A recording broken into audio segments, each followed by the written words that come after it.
Bonjour YouTube, on va prendre un petit café ensemble, ça vous dit? Alors je me suis dit que bon, pour se présenter, c'est bien qu'on le fasse autour d'un petit café, comme ça, c'est plus convivial. Euh, je sais même pas par quoi commencer, donc je m'appelle Alexandra. Je vais faire mes débuts sur YouTube. Ça fait longtemps que j'y pense, mais j'ai jamais vraiment osé sauter le pas. Mais aujourd'hui, ça fait un an que je suis au chômage déjà. Et j'ai personne à qui parler. Donc j'ai envie de parler avec vous de différents sujets, que ce soit famille, enfants, grossesse, recherche d'emploi, dans quoi je suis actuellement et vraiment à fond. Sauf que, disons que la période, c'est pas la plus facile. Donc voilà, je veux aborder tous ces sujets-là avec vous et puis qu'on puisse faire connaissance et créer une belle petite équipe.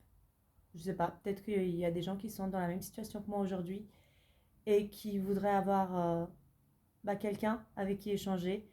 Euh, et du coup, je suis là pour vous aider, enfin, pour vous écouter, on va dire ça comme ça. Euh, donc, pour vous expliquer un petit peu, on va dire que la première vidéo que je vais faire, c'est surtout vous parler de la recherche d'emploi, qui est pas du tout facile. Je pensais que ça l'était, mais pas du tout. Excusez-moi. En fait, quand on est en CDI ou en CDD, enfin, quand on a un contrat, on envie beaucoup les gens qui sont au chômage. On se dit, ah, génial, t'es payé pour rester à la maison, c'est top. Il se trouve qu'il y a un an, je me suis retrouvée au licenciement économique. Donc, un licenciement que j'ai dû gérer moi-même, hein, que j'ai dû faire mon licenciement économique. Euh, et je me suis dit, waouh, top, génial, je vais rester à la maison en plus. J'ai un bon chômage, vu que les licenciements économiques, c'est plutôt rassurant, on va dire ça comme ça. On est à 100% de son brut, donc c'est. Enfin, de son net, pardon, excusez-moi. Donc c'est top, quoi. Mais en fait, pas du tout. Très vite, on s'ennuie. Très vite, on a ce contact humain qui nous manque. Parce que bon, être à la maison, c'est génial, hein. Mais faire toujours la même chose, ça commence à être pesant. Et puis quand on commence à chercher du boulot, et là, oh là là, laissez-moi dire, c'est génial. Alors déjà, moi je suis dans la RH, donc je cherche un poste de responsable RH. Comment dire que c'est compliqué, hein. C'est compliqué parce que déjà, n'ayant pas le master, euh, qui t'embauche aujourd'hui en France sans le master? Le master qui est franchement juste un bout de papier. Pourquoi ce petit bout de papier-là, qui sert à rien, il doit t'empêcher d'avoir un boulot? Enfin, je comprends pas, hein. Franchement, j'ai du mal à comprendre. Donc, déjà, quand on passe cette étape-là et qu'on a des entreprises qui ne regardent pas le master, c'est génial. On se dit, top, on a passé ce cap, cette entreprise, elle ne regarde pas. Eh ben non, mais après, la prochaine question, c'est avez-vous des enfants? Oui. Elle a quel âge? 3 ans. Hmm, compliqué, hein. Déjà, avant, c'était compliqué parce qu'avoir un enfant de 3 ans, c'est un enfant qui rentre à l'école, c'est un enfant qui va être souvent malade, c'est un enfant qui va être plus fragile que les autres, qui peut pas se garder tout seul, bien sûr. Et du coup, c'est compliqué. Mais alors là, maintenant, avec le Covid, mon Dieu, faut pas avoir d'enfants.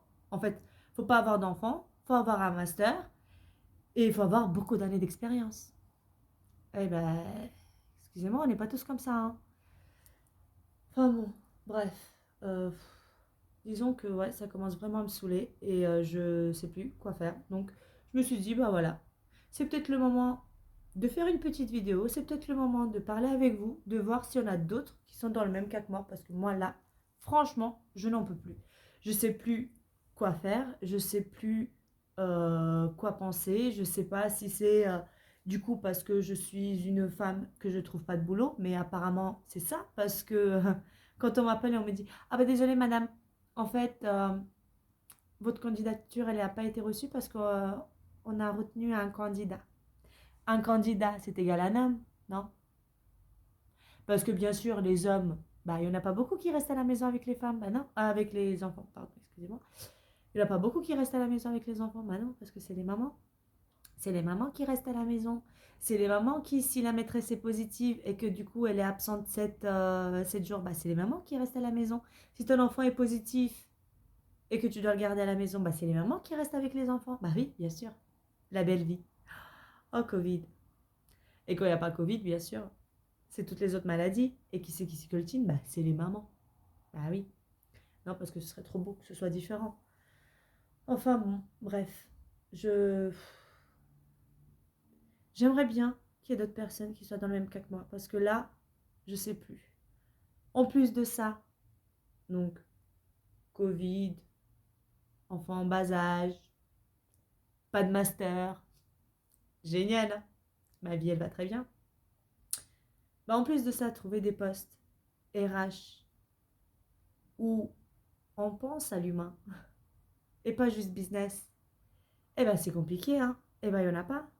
Parce que non, nous RH, on n'est pas des assistantes sociales.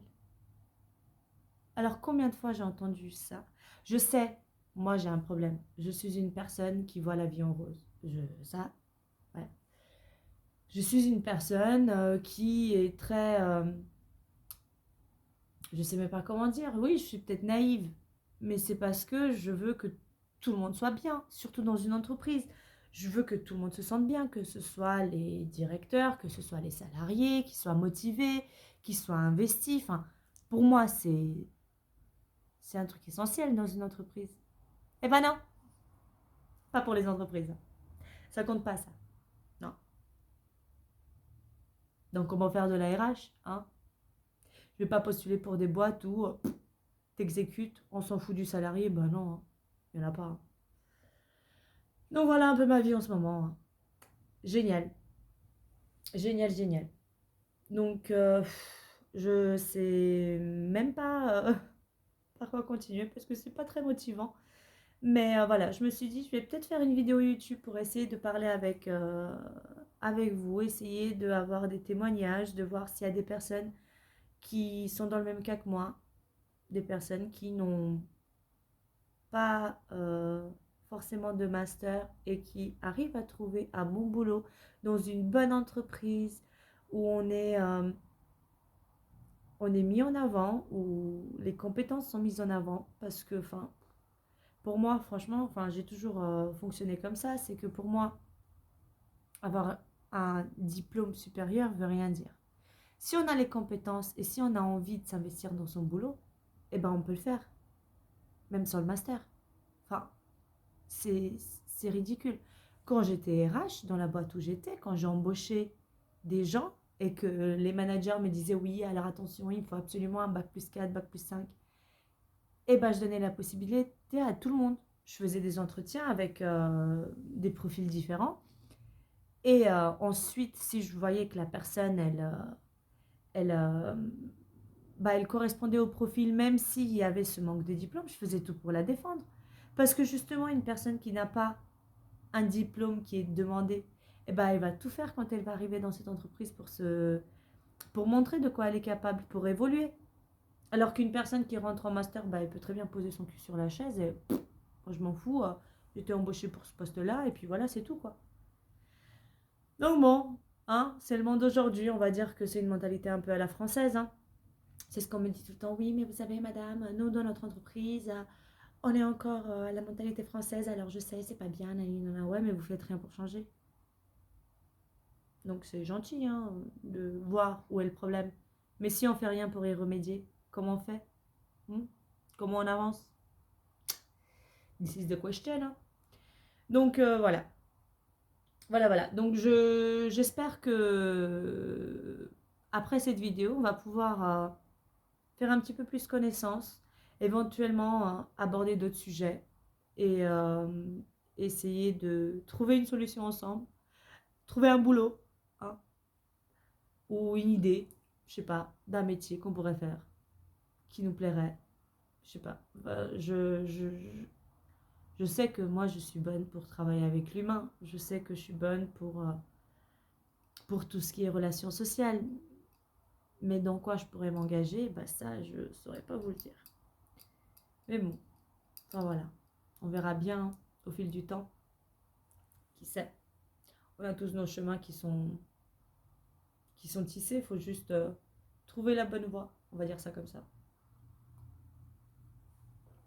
Après, je me suis dit que je pourrais aussi dans cette chaîne aborder une chose avec vous qui me tient très à cœur. Alors ça, c'est plutôt pour les femmes ou aussi pour les hommes qui vivent peut-être ces situations-là avec leur conjointe.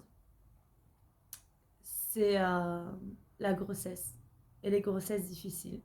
Parce que la grossesse, c'est bien, hein. C'est un moment magique, c'est le rêve. Sauf que bah, quand on n'a pas un corps comme toutes les femmes, et bah, la grossesse peut être très compliquée. Donc voilà, ça c'est un sujet, je pense, qui doit faire une toute autre vidéo parce que c'est un sujet quand même assez sensible et assez dur. Donc je sais pas si jamais vous adhérez à ma chaîne et que vous êtes intéressé, bah, on pourra peut-être discuter de ces choses-là ensemble. Sachant que bon, moi, pour vous expliquer un petit peu, j'ai une fille aujourd'hui qui a 3 ans. Et j'ai vécu une grossesse très difficile. C'est-à-dire que bon, j'ai un corps un peu chelou. J'ai un utérus bizarre qui supporte pas trop le poids. Et donc, j'ai eu une menace d'accouchement prématuré qui m'a pas forcément traumatisée sur le moment, mais voilà. Je pense que ça, voilà. Faudra approfondir quand on parlera du sujet, mais en gros, enfin voilà, j'ai passé la moitié de ma grossesse alitée, plusieurs hospitalisations, col ouvert très très tôt, enfin voilà. Donc si jamais il y a des personnes qui ont ce problème-là et qui veulent aborder ce sujet, bah, n'hésitez pas à me le faire savoir et je vous ferai un petit discours, je vous parlerai, et puis surtout, je vous dirai aussi pourquoi aujourd'hui j'ai un petit peu peur d'être enceinte, même si dès que j'ai accouché, ça a été mon rêve le plus cher, hein, d'avoir un deuxième enfant. Mais si jamais les grossesses étaient aussi faciles pour toutes les femmes, quand j'en vois qui voyagent, qui sont à 6 mois de grossesse et elles voyagent, ah, ça donne tellement envie de partir en vacances, de partir à la plage avec un petit bidou. J'avais déjà préparé mon maillot de bain, moi. Mais bon, bref, c'est pas le sujet. Donc voilà, si jamais vous voulez qu'on discute de tout ça, n'hésitez pas à me le faire savoir et puis je pourrais vous préparer une petite vidéo. Et puis aussi approfondir pour la recherche d'emploi, hein. Disons que c'est les deux sujets vraiment difficiles qui me tiennent à cœur en ce moment parce que pour le boulot, j'en peux plus. Et puis pour la grossesse, bah, j'aimerais tellement être enceinte. Si seulement c'était aussi facile. Enfin voilà, je vous fais de gros bisous. J'espère que bah, le petit café vous a fait du bien. Et j'espère que du coup, on pourra faire plus en plus connaissance et que bah, vous adhérez à ma personne, hein, parce que si ma personnalité vous plaît pas, on ne pourra pas continuer ensemble. Mais j'espère quand même qu'on va faire un petit bout de chemin ensemble et qu'on va pouvoir aborder différents sujets. Donc voilà, je vous fais de gros bisous et à la prochaine.